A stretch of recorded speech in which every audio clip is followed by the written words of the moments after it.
Efsane ki din xatir xwest ji vê dinyayê. Em qala Seven Goran Eriksson dikin.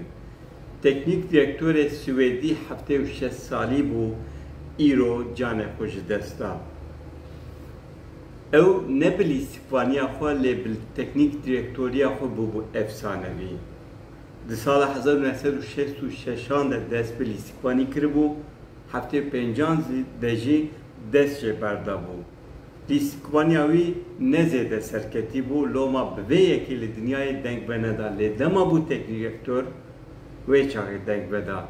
Kengê bû teknîk direktor, piştî dest ji karê lîstikvanî berda, sala 1975 de dest jê berda bû, heftê û heftan de jî dest bi teknîk direktorî kir.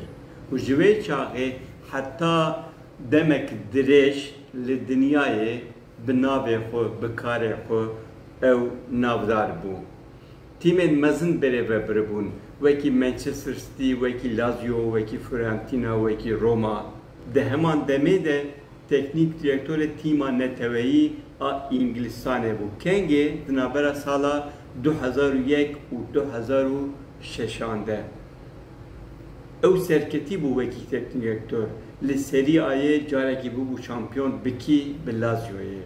Dîsa li Serie A'yê ku yên ku nizanin em bêjin Liga İtalya'yê çar carên Kupaya İtalya'yê bi dest xistibû. Di qada navnetewî de yani di qada Ewropayê de jî bi serketî bû. Ji ber ku carekê UEFA bi dest xistibû Kupaya UEFA'yê, carekê jî Kupaya Süper a UEFA'yê bi dest xistibû. Ev tişt ne tiştên hin dikin. Keda wî ji bo hinek lîstikvanên navdar çêbûbû. Wekî David Beckham, wekî Gerrard, wekî Lampard, lîstikvanên wisa navdar wî rê dabû ber wan, wî ew navdar kiribûn û bi wan ew derket pêş. Eriksson teknîk direktor bû, lê di temamê jiyana xwe de piştgirê heskirê alîgirê Liverpoolê bû. Liverpool tîma Ingilistanê ye. Ji bo vê yekê û piştî ku pê hesiyan ew bi nexweşiya kanserê ketiye, îsal destûrdanê ku maçeke Liverpoolê wekî teknîk direktor birêve bibe. Ev rûmetek mezin bû ji bo wî. Tîma ku di temamê jiyana xwe de jê hez kiribû piştgirî dabû, wê carekê ve jî wê teknîk direktorî bikira.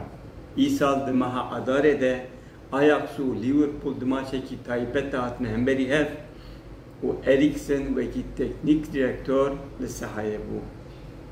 Erê wî dizanî rewşa ne baş e, lê di heman demê de wisa digot, ez zanim nexweşim.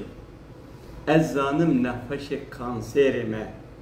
Lê heta ji destê min bê ez ê temenek dirêj bijîm. Mixabin tenêkarî heta îro bijî, îro 26 tebaxa 26 gelavêja 2024 e Eriksson ji vê cîhanê, ji cîhana futbolê xatir xwest.